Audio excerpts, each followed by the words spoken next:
Le boxeur invisible, ça parle de la violence qu'il y a entre deux êtres qui a priori s'aiment, la violence intime. J'ai écrit des fragments de la vie imaginée d'un couple. Pour ça, j'ai commencé par partir de l'enfance.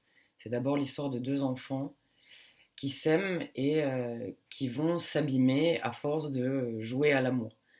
La pièce est structurée par des allers-retours entre les deux enfants et la version adulte de ces deux personnages. Il y a une part très importante de récit parce que les acteurs sont aussi les narrateurs. Ils disent ce qu'ils font, ils disent ce qu'ils vont faire. L'action est toujours d'abord racontée avant d'être jouée. Les protagonistes sont les témoins de cette histoire d'amour autant que les acteurs.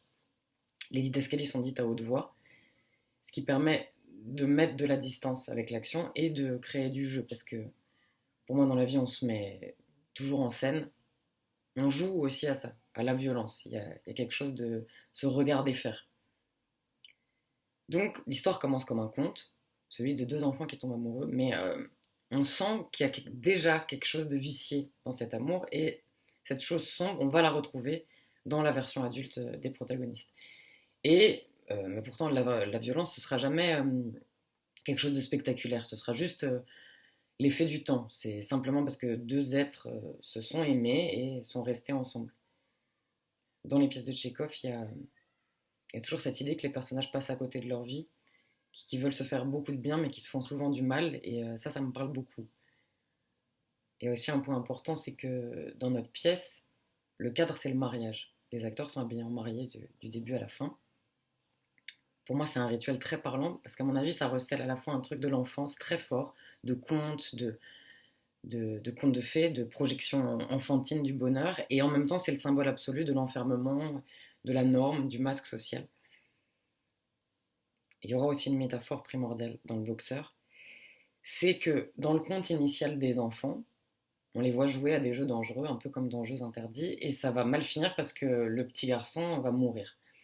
Et dans la version adulte, il y a comme une malédiction qui se répète parce que le personnage masculin finira par mourir aussi. Et c'est pas une mort réelle, mais c'est comme une mise en garde pour dire attention, si on n'est pas bien vigilant à ce qui circule entre les êtres, tout finit par se perdre. Et cette mise en garde, elle va être présente tout au long de la pièce parce que les personnages adultes font des rêves étranges, comme si leurs enfants intérieurs leur apparaissaient la nuit pour leur dire attention, tu t'éloignes, t'es plus toi, tu perds ta force de vie originelle.